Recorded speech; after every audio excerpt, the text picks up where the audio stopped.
Praise God. Welcome to Esther worship channel. దేవుడి నామంలో మరొక వీడియో చేయడానికి మీ ముందుకు నడిపించిన దేవునికి కృతజ్ఞత చెల్లిస్తున్నాను. ఆయన నాకు ఇచ్చిన ఆరోగ్యమును బట్టి, జీవమును బట్టి, ఊపిరిని బట్టి ఆయనకు కృతజ్ఞత చెల్లిస్తున్నాను. మీరందరూ క్షేమంగా ఉన్నారని, దేవునిలో సంతోషంగా ఉన్నారని, అందుని బట్టి దేవునికి కృతజ్ఞత చెల్లిస్తున్నాను. నేను ఎంతగానో ప్రోత్సాహపరుస్తూ, బలపరుస్తూ, ఆదరిస్తున్నా మీ అందరికీ నా హృదయపూర్వక వందనాలు తెలియజేసుకుంటున్నాను. ఈరోజు మరొక ప్రవక్తని గురించి మనం చూసుకుందాము. మరొక ప్రవక్తని, ఈమె పేరు దెబోరా. ఈమె పేరేంటి? దెబోరా. బైబిల్లో పేర్కొనబడిన న్యాయాధిపతి ఈమె. జడ్జెస్ 4:4లో ఈమె గురించి వివరంగా వ్రాయబడింది.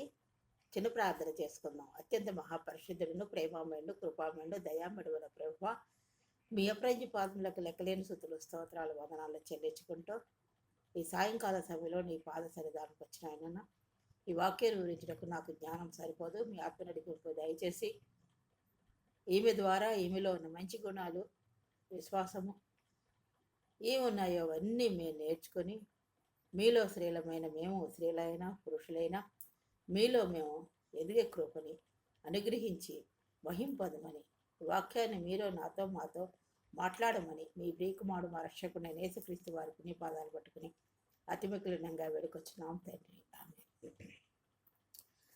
పరిశుద్ధ గ్రంథంలో పేర్కొనబడిన న్యాయాధిపతి ఈ దెబోరా. ఈమె నాయకత్వం అత్యంత విశిష్టమైనది, దైవికమైనది మరియు స్ఫూర్తిదాయకమైనది. ఈమె నాయకత్వం చాలా అత్యంత విశిష్టమైనది, దైవికమైనది మరియు ఇతరులకి స్ఫూర్తిదాయకమైనది. ఆమె కనాను రాజైన యాబీను క్రూరమైన పరిపాలన నుండి ఇశ్రాయేలుని రక్షించడానికి దేవునిచే ఎన్నుకొనబడింది. ఈమె ఎలా ఎన్నుకొనబడింది అంటే, కనాను రాజు, ఆ రాజు పేరు యాబీను. ఆయన యొక్క క్రూరమైన పరిపాలన నుండి ఇశ్రాయేలు ప్రజలను రక్షించడానికి దేవుని చేరుకోబడింది ఈమె.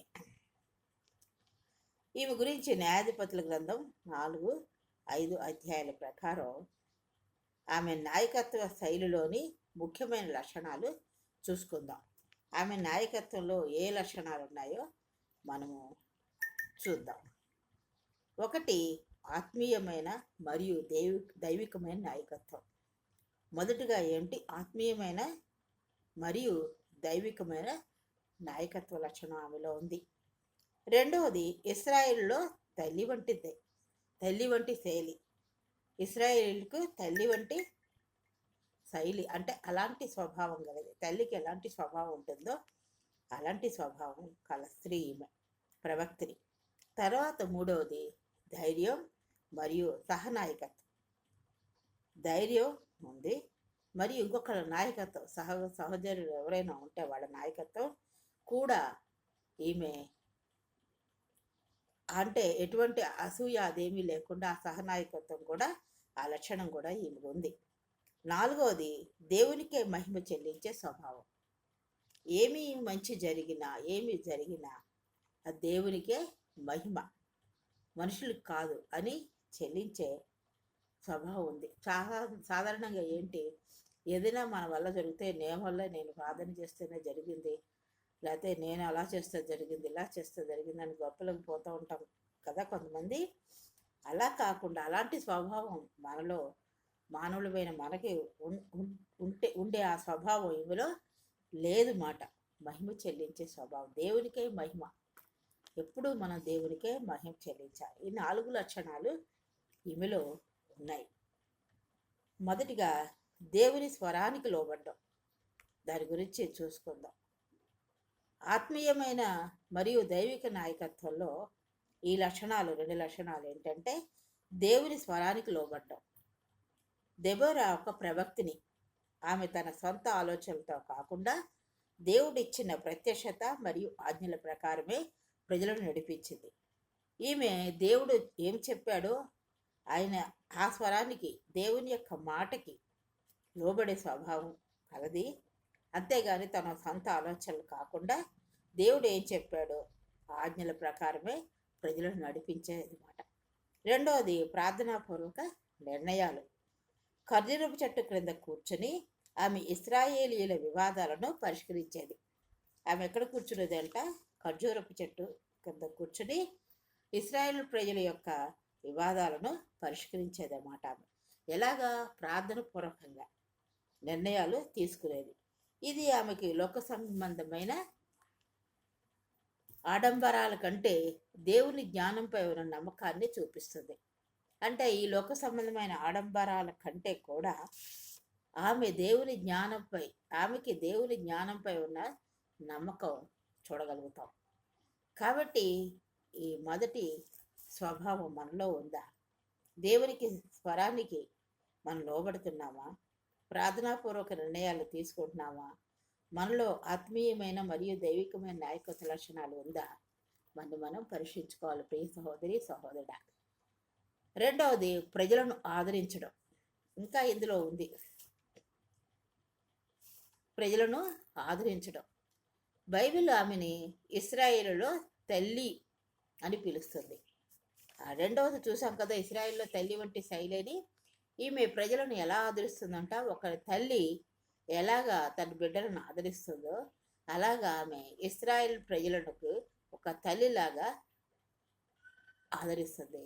కాబట్టి వాళ్ళు ఆమెని తల్లి అని పిలుస్తారు. ఇశ్రాయేల్లో తల్లి అని పిలుస్తుంది అన్నమాట. ఇశ్రాయేల్ ప్రజలు తల్లిని పిలుస్తారు. ఈ జడ్జెస్ 5:7 అన్నమాట. Mother of Israel's.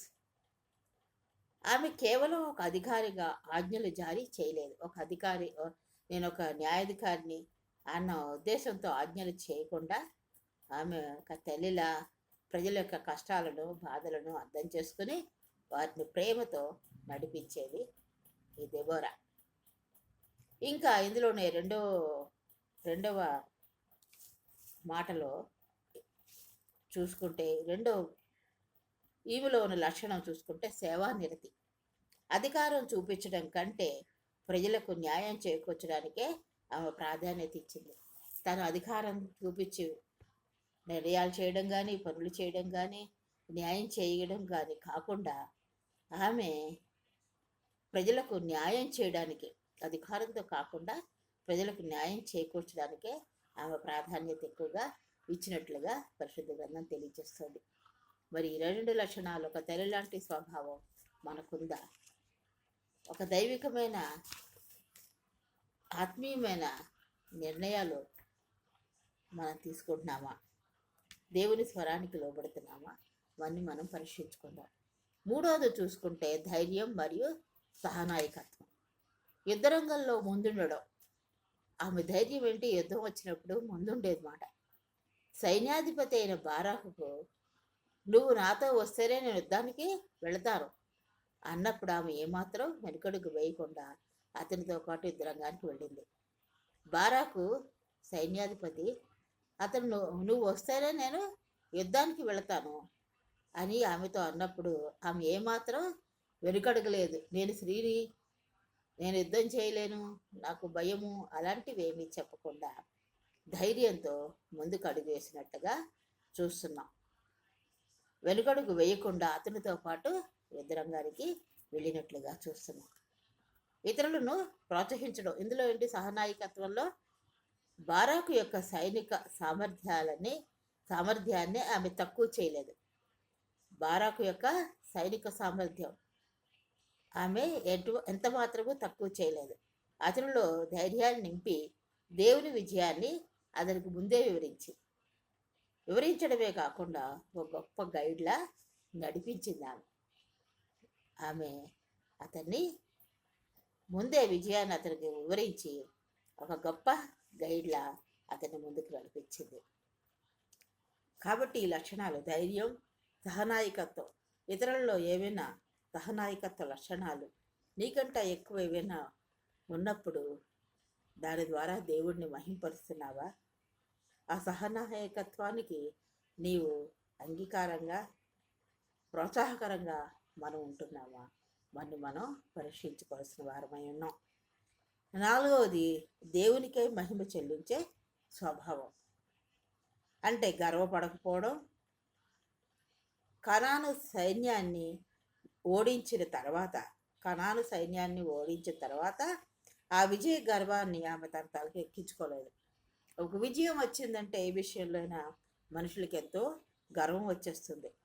నా ద్వారానే ఇది జరిగింది, నా నిర్ణయం చొప్పున ఇది జరిగింది, లేదా నేను ప్రార్థన చేస్తేనే ఇది జరిగింది అని ఒక గర్వం వచ్చేసే స్వభావం మనుషుల్లో ఉంటుంది. కానీ ఆ విజయ గర్వాన్ని ఆమె ఎంత మాత్రమో తలకెక్కించుకోలేదన్నమాట.